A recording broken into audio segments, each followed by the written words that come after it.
Hi, and thanks to everyone who's here today. So this is another live episode of Dose of Pharma, which is pretty exciting. I'm Jessica Cam, and I'm joined by four amazing guests today who have all graduated and have started their career pathways or further education. And we're going to interview them and get to know a bit about how they've chosen that pathway and the kind of career pathways they're on and how they make decisions and stuff like that.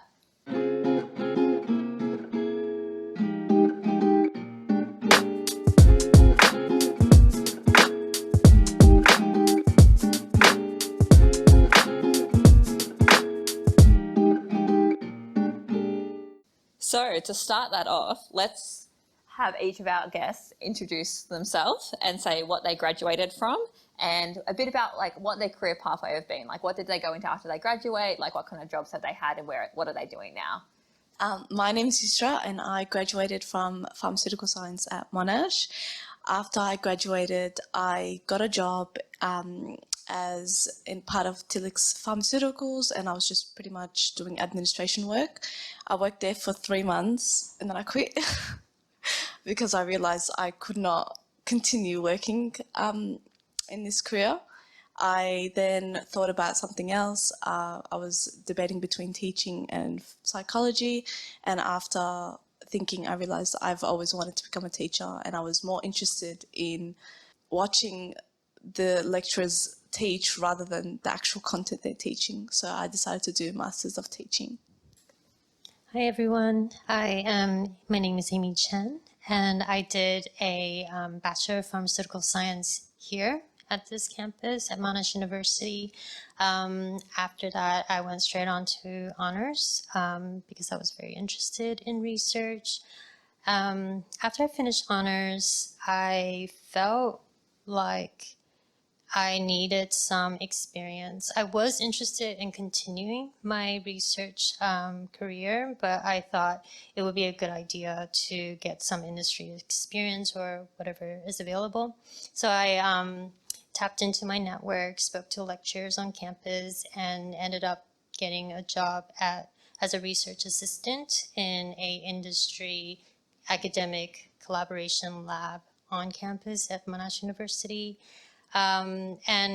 After like a year and a half of that, it was time for me to, do a PhD.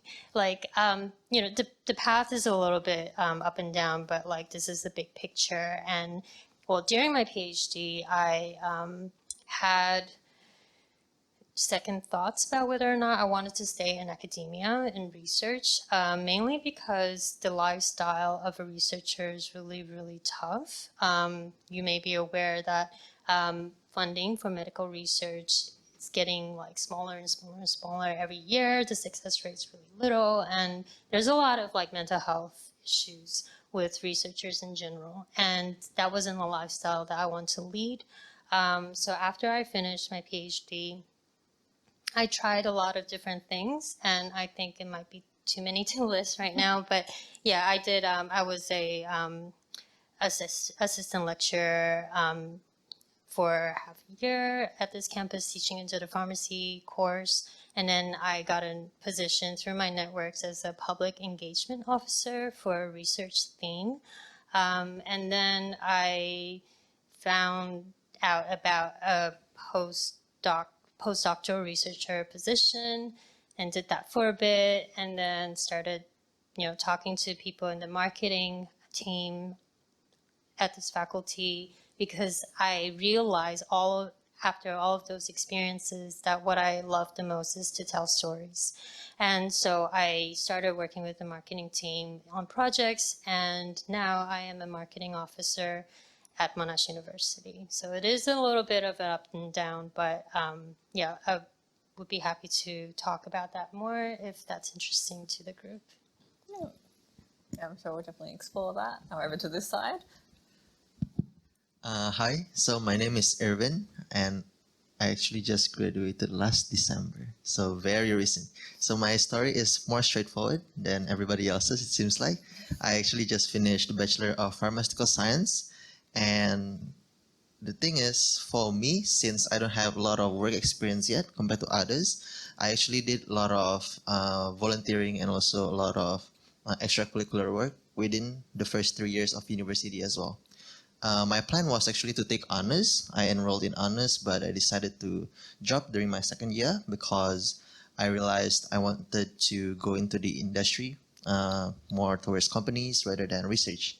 And therefore, I dropped that and truly focused on different industry roles. So within second till third year, I did a lot of different roles outside of university as well. I did some marketing, consulting, and also different roles, which are quite fun. And of course, it is definitely not the easiest to say balance between placement, uni, and also this kind of work. But at the end of the day, we need to step up the competition, right? Because for people who are really amazing, they've already got like a lot of different work experiences. So for students who just graduated, whether we need to get the job through network or our own resume, we need to build it up real quickly. So yeah, we can definitely talk more about this later as well. Yes, that is for me. So hi everyone, my name is Joel, and very similar to everybody here. When you finish, you graduate, it's obviously stressful and you don't know what you want to do. So I was in that same predicament like everybody else. So I graduated from a Bachelor of Biomedical Science initially. And when I finished that, I was like, what do I do after this? So I was like, do I work in the lab? I wasn't sure. So then I thought, you know what, I'll go back and do another degree. So I thought I'll do a professional degree this time. So then I went back and I did pharmacy. And I graduated, I did pharmacy, I finished that. And then when I finished it, I was like, what do I do now? Not because it's just, I guess it's the issue of like, you never know if you're making the right decision. Is this what I want to do? Do I really want to box myself in this area? So I started working in pharmacy, but at the same time, I had a lecturer from uni who had a position just like to volunteer with research. So I started doing a bit of that throughout my intern year until I finished. That was quite fun, and it led to a couple of publications through that, so like 3. And at the same time, we got to go overseas to conferences, and I was like, oh, this is really cool. I get to travel for free and be a part of this. So then I thought, okay, well, I've always liked the sort of research, reading part of biomedical science. So then I decided I'll go back and do a PhD. Now took a bit of a while before I got to that. It was probably like 3 years gap. So I started, during that time, I didn't really know what I wanted to do, but I always knew that I wanted to do something. So I worked in a whole lot of different areas. I tried so many different roles. I didn't really have a limitation. I think the thing that I didn't allow to limit me was money. So I just applied for any role that was outside of the traditional pharmacy space. Because I knew, well, this is a profession, I can always do this, but what else can I do with my qualifications? So I spent a bit of time with family in the US and also went to Canada for some time. And so I fell upon a topic that I found really interesting, and that was in the space of tech and digital health. So I came back, I got into a PhD here at Swinburne, which I'm now completing. And then I realized that, I think the most important thing is just to try as many things as you can early on in your career, because the later you leave it, the harder it becomes. So now I work as a clinical advisor for, it's called MedTech Vic at Swinburne. So it's an initiative between the Victorian government and Swinburne University. And essentially we develop innovative technology solutions for people with with disabilities. And I also teach in the digital health unit as well at Swinburne.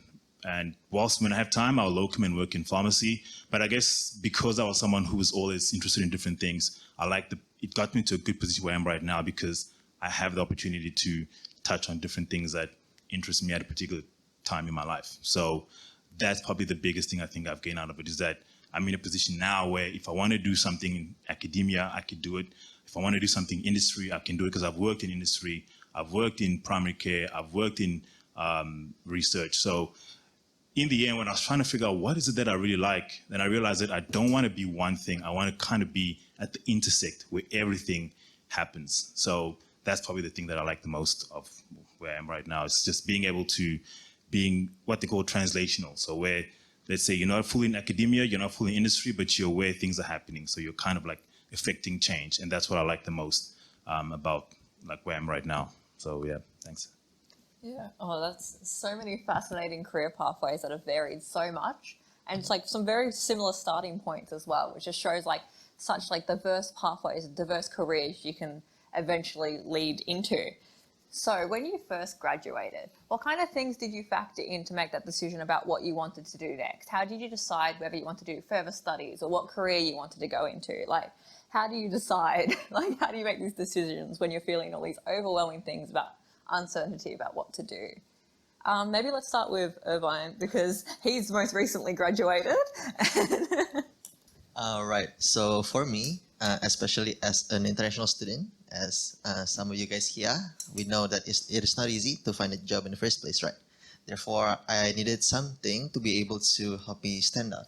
So first of all, I know for sure that honors and PhD helps a lot in terms of opening doors, in terms of allowing us to choose different career options, and in terms of visa as well. To be honest, PhD and honors, it helps a lot. However, for me, I knew for sure that I wanted to go into a pharmaceutical company to do R&D. But then I discovered that to do R&D in the pharmaceutical industry, you need a PhD. I can only go into a chemist role within the cosmetics industry or food. And that was a terrible news for me. And I knew this when I was already in third years and I already dropped my honors and I was like, oh no, that is not a good thing.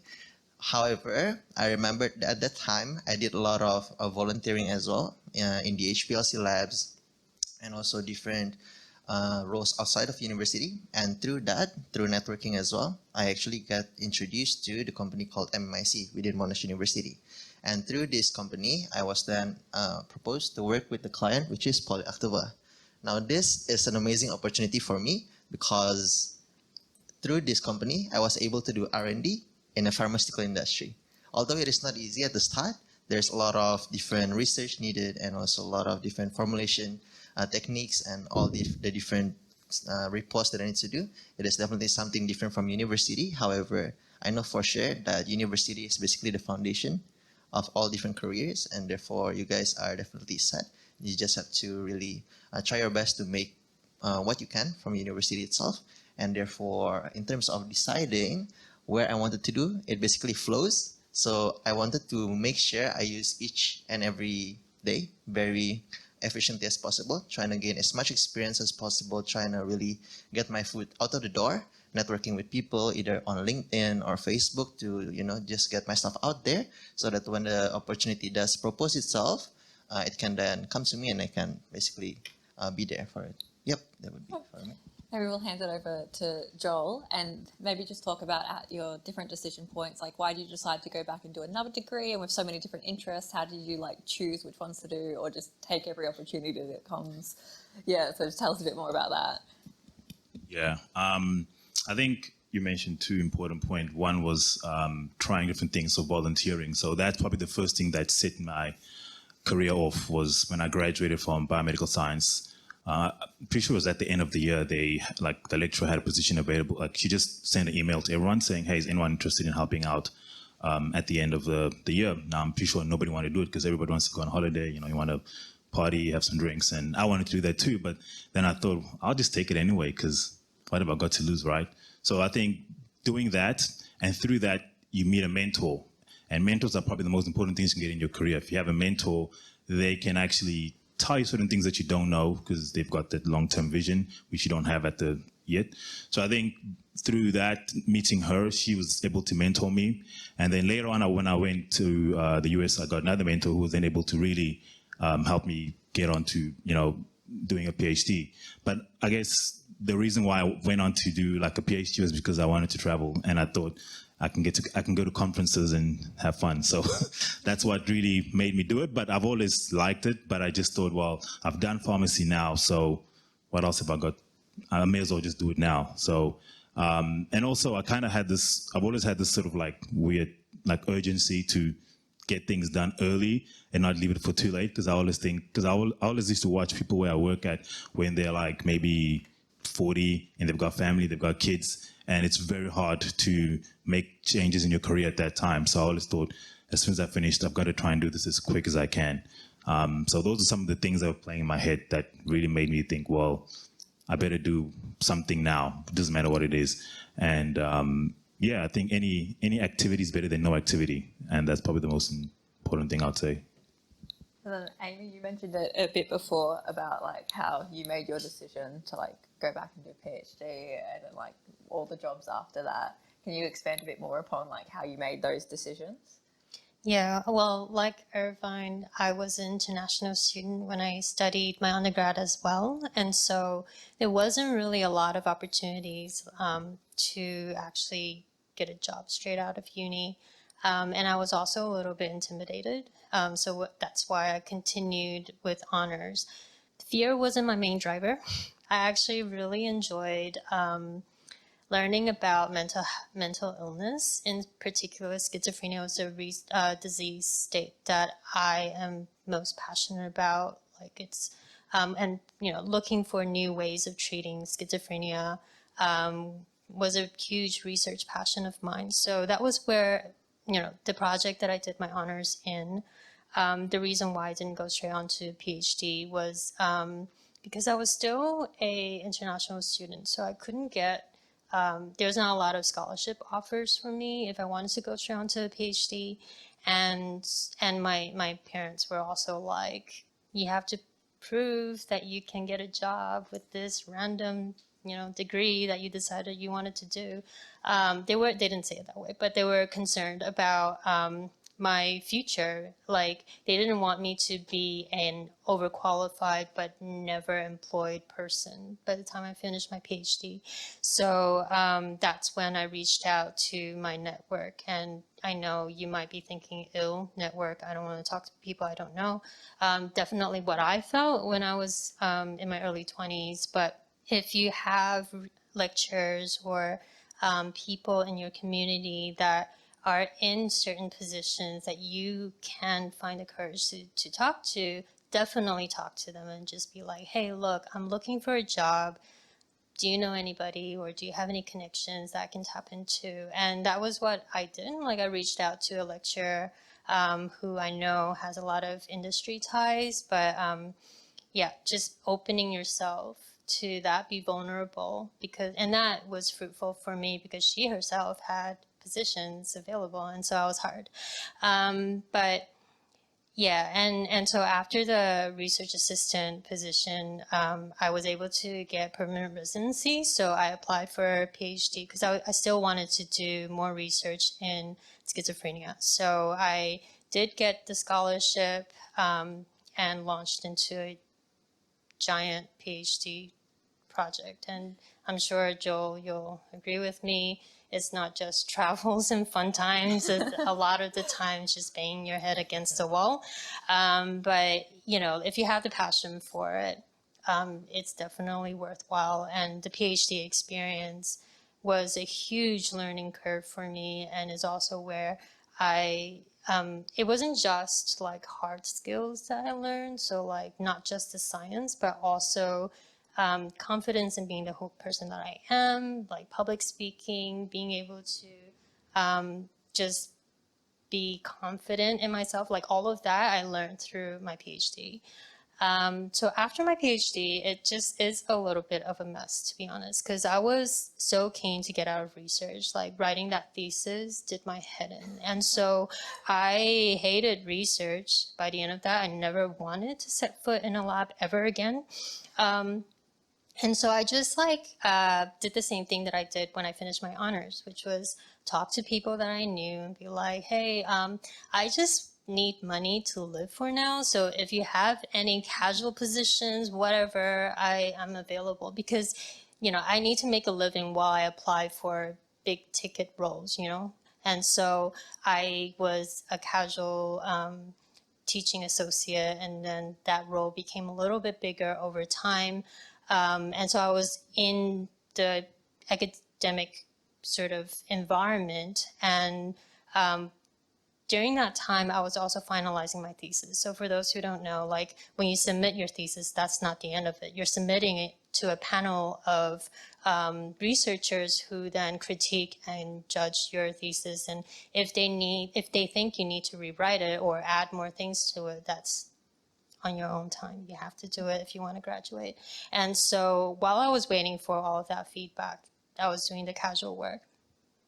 And when I finally got, like, finished my PhD and graduated, some, like, people that I knew during my PhD, so like our theme, the department head of where I did my PhD needed someone to do public outreach engagement work, so science communication.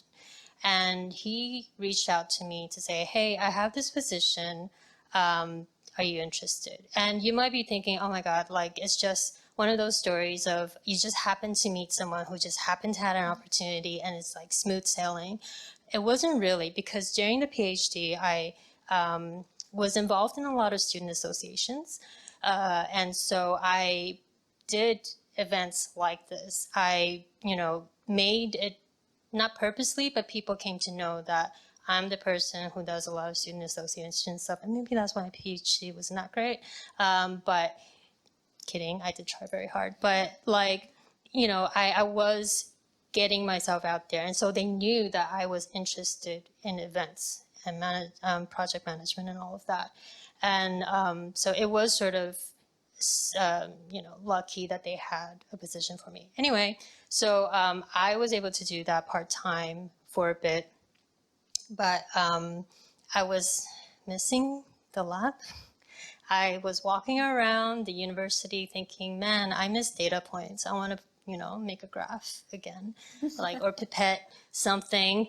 And so, yeah, like, again, you see, like Joel, like there was an opportunity to do research in a lab here, and I jumped on it and I applied, sent my CV and all of that. So, I was actually a postdoc for like 2.5 years, but that really cemented the idea that for me, research is just not it. Like, but I'm glad I tried. Yeah, so, and then like switching over to science communication, it's just like it's very similar to what a lot of these panelists have said, like you try things. And for me, it's like my first foray into marketing is because I just was interested. I wanted to try. And also like someone, when I was looking for employability advice, someone was like, you need to build up your writing portfolio if you want to be in communications. Hello? Okay, sorry, it just went quiet. And then, so that's when I reached out to the marketing team. Like, again, use your network, just have, be nervous, write that email, close your eyes and press send, and it's out there. Like, you just have to do it. You don't have to be brave to do it, you just do it. And that's sort of how it all started. And like, it might seem like a straight line for a lot of these stories, but honestly, I don't think anybody's career path is a straight line. And I definitely didn't know that marketing is what I wanted to do, and specifically science communication is what I wanted to do until I was 32. So, you might be like in your mid-20s being like, I have no idea what I'm going to do with the rest of my life, OMG. But like, I'm here to reassure you that it's never too late to change. Like, as long as you're making the right decision for yourself in the moment, that is the best decision that you can make. Yeah. And we'll go over to Yushra. Yep, that's working. We'll go over to Yushra, and you can tell us a bit about like, how do you like go into your job and then you realize like, oh, this is not right for me. Like, how did you come to like that realization and then make the decision to go back and keep studying? Well, similar to what Amy said, I had a massive parents' influence. So I got into this course because I wanted it. But later on, I discovered that maybe I don't like it and maybe I don't want to continue a career in it, but I was kind of forced to stay in it. So while I was in the course, I tried to make decisions, as in either would I do something after I finish this course in the career or not, or in this course or in this career path, which way would I go? Would I go industry? Would I go academia? Would I go even in industry? Would I go administration work? Or would I go lab work? And during my last year, the third year, I discovered that I really enjoyed the paperwork side of it more rather than the lab side. So then when I graduated, I was like, okay, I'll give this career one shot. I'll get a job and I'll see if I like it or not. So I got a job and it was administration, but it was office work. 'Cause administration was mostly office work. I realized I was so lonely and I didn't like that I wasn't interacting with anyone. And I knew I didn't like the lab, so I just knew that this career path is not for me. After that, that's when the panic hit, because I'm like, I just finished a 3-year course and I still don't know what I'm doing. So I realized, I reflected a lot on my 3-year degree. I realized that I liked the physiology side of everything, and especially the brain side. So I thought maybe I can target psychology, where I can get mental health plus the whole biology part of the brain. And I was really interested in that. So I actually enrolled in an online course here at Monash as well. So it was a graduate psychology position, and I was ready and fully prepared to do academia in psychology. But I got a lot of negative feedback. They always said, everyone in my family or a lot of people, that when they heard, what do you want to do? I said academia. They said the funding is difficult. Just in general, research is difficult. You can't guarantee anything. So then I started getting really, really nervous, because I like to be sure of everything. I like everything to be guaranteed. I realized that the whole reason why I'm trying to do a PhD, or wanted to do a PhD in psychology, was to teach psychology at university, like literally to become a lecturer. So I thought, well, I can just become a teacher. Why do I have to do all that? So then I enrolled in the Masters of Teaching to become a science teacher, obviously. And I realized that this is exactly what I want to do. Like, I love the continuation of studying. I get to study without having to do all the annoying work of studying. So it's always constant learning. And I get to do different things. So I can sometimes become a psychology teacher or a science teacher or even a maths teacher. It's not really fixated. And that's what is really important for me, that it's not every day I'm doing the same thing. It's not boring work. I'm changing. There's different students, every year it's different. So while I'm studying, I realize that I'm happy and content, and I'm excited to become a teacher. Oh, that's fantastic. Yeah, it must be great for like our audience members to hear that there is like a lot of confusion, and that is something that like everybody, well, pretty much everyone goes through and feels, and they're unsure. But then like you will likely have that like moment where you find what you love and you get in a career that you really enjoy, and like you can really like be happy and find a job that you love. So we need to get on to like audience questions soon, but quickly before that, maybe you go through and just give a piece of advice to like somebody who's like recently graduated or starting out their career path. Like, how do they decide what they want to do? Like, just a bit of like general advice to somebody at the start of their pathway, like something you wish you'd know, knew when you started. Let's start with Joel. I think if you've listened to everyone that's spoken today, a common theme that comes up or comes along is that everyone figured out what they liked when they were doing what's unique to them. So, everybody's different. We're all born a different way. We all have different personalities. We all have different psychologies. So I think the thing that I figured out, took me some time to figure out, is that you have to do something that aligns with who you are. So if you can be doing, it doesn't matter what you're doing, whether it's teaching or whether it's science, but within that space, it has to be something that aligns with the person that you are. So if you're an extrovert, you want to talk to people, doing a job that is like in the lab, locked in, it's just not going to work. So you won't be at peace with yourself. So for me, I was someone who, I love the science, but I didn't want to be in the lab. I like to talk. I like to see impact. I want to see whatever I'm doing, it needs to be important. I want to feel like, this bit of research that I'm doing is going to change or make some sort of change. So that's why even in choosing the PhD that I didn't just do a PhD which was in the lab, because I knew I didn't want to do that. So it took me some time, but eventually I figured out, no, I want to do translational science, which is that bench to bedside. So I want to be directly in the industry side. So I think the main thing to look at when you're finishing your degree is ask yourself, like, what I'm about to do, does it align with who I am? And if it doesn't, then it's going to be very hard to do that, because I've done a lot of jobs, and each time I thought I like this job, and then I got into it and I hated it. And then I started figuring out why. It was because I was doing things that just wasn't connecting with me. So that's probably the biggest thing I tell anyone is always to find out your what they call your primal inclinations and align to that. And I think you'll feel a lot better when you're doing what you're doing. So yeah. I think that is so true. We gotta do a job that actually aligns with what we enjoy and who we believe we are. And in addition to that, though, for example, for those who are still currently in uni or are graduating very soon, I would say it is very important to get your foot at the door. Whatever you do, you need to network. Whatever you do, you need to really make yourself out there, right? You may say to yourself, I will start using LinkedIn tomorrow. I will start networking with strangers tomorrow. But that will never happen. You gotta start today. Because I realize personally, whenever I say tomorrow, it will probably take like months before I actually do it, right? The thing is, it doesn't take long. It only takes like 5-10 minutes of your time each and every day. You network with like 5 people, but we never know whether that 5 people will actually bring that opportunity for you. Because at this time, we know there's a lot of different competitions, I would say, and it is not easy to get a job in the first place, especially just after a bachelor's degree. However, at the same time, we should understand that there are opportunities out there, even though the numbers is quite small.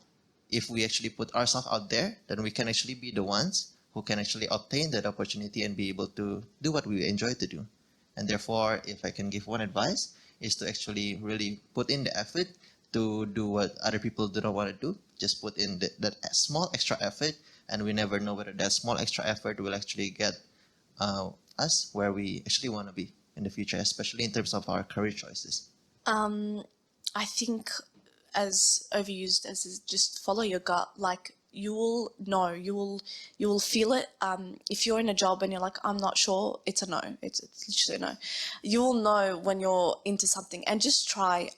For me personally, I had parents that told me, no, you can't try. You need to figure it out straight away, and that's another thing. Don't let other people influence your decision. Just try. It doesn't matter that it takes 10 times or 3 times, or if it took 10 years even. Just try, and then keep following your gut until it says, okay, I'm happy, it's a yes, and I want to be here forever. So that's pretty much it. I think the best advice I was ever given, which ties in with a lot of what the rest of the panel has said, is to do something that makes you scared every day, to do one thing that makes you scared. And if that is, reaching out cold, messaging someone on LinkedIn, or maybe it is applying for a job that is outside of your current field of study, but you have the experience to do, or even just talking to a person that you don't know at a networking event. Like, all of those things will build your confidence in reaching out and growing your network. And that also includes trying things that is different. So for me, it was like, I'm a researcher, trained by trade, whatever. I graduated a researcher, but I wanted to do more science communication stuff. And so I reached out, I did the scary thing, did that thing, and it could have been not worth it in a way. Like, I might have done that and be like, I don't want to do it. Like, doing the teaching associate stuff. I was interested in education. I was interested in teaching. But after 6 months, I hated it. And it wasn't a waste of time. It was something, insight that I gained in that 6 months. So I think there's a lot of pressure into you have to end up somewhere. And I don't believe in that. I think there's, like I said before, it's not a straight road. Like, this is what you're doing for now. I am a science communicator for now. Who knows where I'll be in 5 years' time? But following your gut, just going out there, putting yourself out there, trying things, and it's okay if they don't work out because you have that insight and you have that experience as well. I don't like teaching, but I'm using a lot of skills that I learned from teaching into the stuff that I'm doing today. So yeah, basically, don't be scared. Yeah, that is all like amazing advice that would help everyone or anyone to take on board and to use in their own lives. Lots of fantastic advice and fascinating stories today. So I'd like to give like a big thanks to all our panelists today. Thank you for joining us and telling us about your career pathways. Dosa Pharma acknowledges the traditional custodians of the various lands throughout Australia on which we connect today and pays respect to elders past, present and future.